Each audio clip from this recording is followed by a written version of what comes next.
Welcome Bondi to Team Behind the Team, brought to you by DHL. And as you know the sentence, Team Behind the Team, the reason why we're doing this and chatting with you is to celebrate the people working behind the Mumbai Indians team. And bowling coach, as you know, is extremely important because bowler has no significance in T20 cricket and therefore the coach's job becomes very difficult. I want to know what a bowling coach meeting is.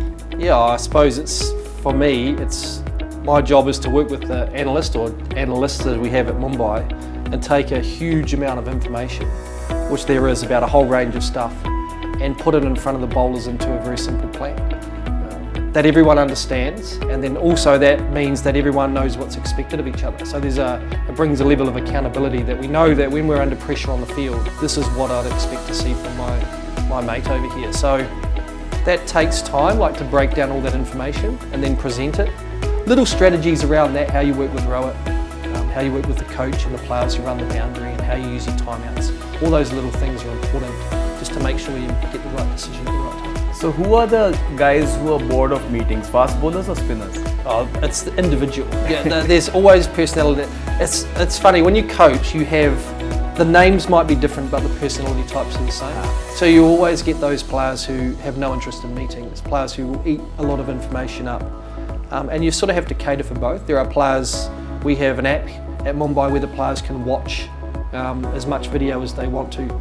We send out a whole heap of information. It's like an information dump for them. Some players will look at very little, some players will look at lots. So we try to cater for the spectrum of personalities within our team. And it's challenging, you know. So you are a psychologist as well at that time? Well, you almost are more of a psychologist sometimes as a cricket coach. But that's part of it, is just understanding your player and what they need, and putting strategies around them, because when you're under the spotlight, what's more of a blowtorch of the IPL with big crowds and the intensity of the occasion, that ability to think clearly and do something that's very simple is really important.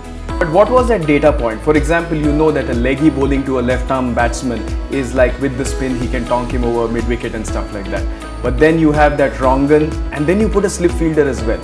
So did it come out from some information, or it was just about the wagon wheel and saying he doesn't like the one that comes the other way? No, I think there's a combination of, do you think the player's going to read you? But also I always talk to the bowlers about the fieldsmen are the pawns of distraction that you can use. So you can either use the fielders to block areas that they're going to score, but you can also use them to distract.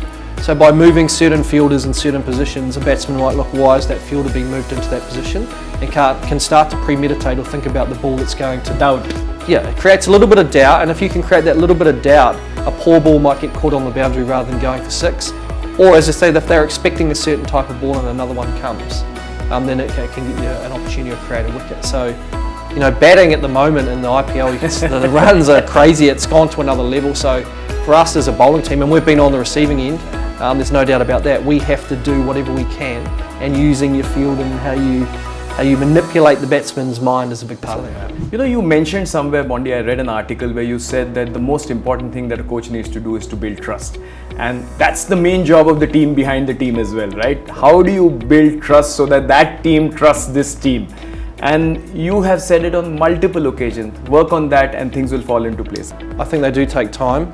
I think it's listening to the player first and foremost, what they want. My job is here to help the player. So that's the question I asked them when I met at the start of the tournament. Was, how can I help you? That's my job, is to put you in a position to just go out and be able to play at the best of your ability. I think being genuine, not just being me, I've just got to be me and genuine to me and the things that I believe in. Listening, so making sure that you're listening to the player and what they say, and them understanding that you're there to help them. And I think that's important. And I think once you do that over time, and people understand who you are and that you're there for their benefit, then things start to unfold. So obviously when I arrived at Mumbai, I had Bums has been here since the start, and we've got a really strong relationship now up to, he's still with the team, which is great.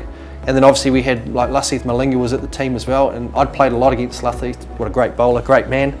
And so you've also got to understand, as a coach, you may have your theories about how you want to do stuff, but players, and especially players like Bums and Lasith and Ben Mitchell, Johnson, Trent Boult, all these great bowlers, they're great because they've had success, and sometimes success means that you will operate within this box. This is where I play my best, and my job, and always one of my philosophies is always just to push players to get outside that box a little bit. Beautiful. How do out of the comfort zone a little Yeah, bit. because I think as a coach, my job is to make you better. Even if it's small things, that's my job. That's the number one job of a coach, is to give you a plan, but I've got to make you better. And I'll find ways, even the best bowlers, to try to make you better. You know, they talk about Shane Bond in a different light when you talk about having fun, and many players say that, you know, don't take Shane Bond lightly. He can do things to you on a flight which you have no idea about. Tell us that side of Shane Bond. I think I've always liked... Frankie. Yeah, I like humour. I like to enjoy myself and relax, and I like to have a laugh. It's big part of who I am, and Paul Chapman, the trainer, is exactly the same. So, look, we're in a serious business, and when we go to training, it's, you know, it's serious business. We're there to work and get things done, but outside of that, you need to make sure that the atmosphere is relaxed and it's fun, and people are enjoying themselves. So, Paul and I, who have always got on since this time we started working together, have always sort of liked having pranks and getting on the plane and taking people soft seats and getting announcements made and cakes played and bands performing and all sorts of I remember Mitchell McClenaghan, who was always my roommate next door from me for 5 years, turned up. We took everything out of his room, so 20-hour flight, turned up, no bed. He was cranky, but it was funny. So just little things like that create a laugh within the team is fun. So yeah, I think that's part of the personality and just being true to yourself that the players can relate to, and I think you need different characters within a team who can bring things like that, because I think that's important. My last question to you, I know it's a tough one. How do you plan a over? Okay, you're sitting with a bowler, you're planning an over. First ball, these are the weak zone, these are the strong zone, this is what you need to do. And the second ball gets hit for a 6. And the third ball gets hit for a 6. Shane Bond is inside, he's the bowling coach, he's looking at the bowler. How do you communicate to the bowler from outside? Yeah, scream if they're doing that. Throw stuff onto the field. I suppose that's one of the things as a coach, is that you have no control once the game starts. But having played, you have an understanding of what it's like, that 6 balls can feel so long and the pitch can feel so narrow when great players are booming you all over the park. So yeah, how do we plan an over? Look, you talk to your player, and we talk a lot about the first ball of an over, that, you know, big overs cost you games. And if the first ball doesn't go for a boundary, then the chances of the big over come down dramatically. So what does that ball look like? You know, what does the field look like? How do you get into your over to start? Once you're in, get that first ball, you're in control. When you're in control, the batsman, it's like a game, cricket, where the pressure's just flowing from ebbing and flowing, and you're trying to push it back onto the batter in order to make them make a mistake. So yeah, it's just you tell the bowler that if you do things well, and especially when you get to the back end of the innings, you'll bowl 3 balls at a player, and hopefully it's just 1-1-1, and they're down the other end, so they never get a flow of hitting you. So what does this player do? How do they score? And what's your strengths, and how do you get them off strike? I can just say, Shane Bond, it's been an absolute pleasure. Not only following you as a bowler, because when you used to come and bowl, even today my toes feel a little uncomfortable when I see you, because as an Indian you were psyched by the fact from the ball that came in and struck the batsman's leg, and you're a fabulous coach as well, because there's so many interesting insights you shared with us. Team behind the team, congratulations, yours is the toughest job. Thanks, mate. Cheers. Appreciate it. Thank you.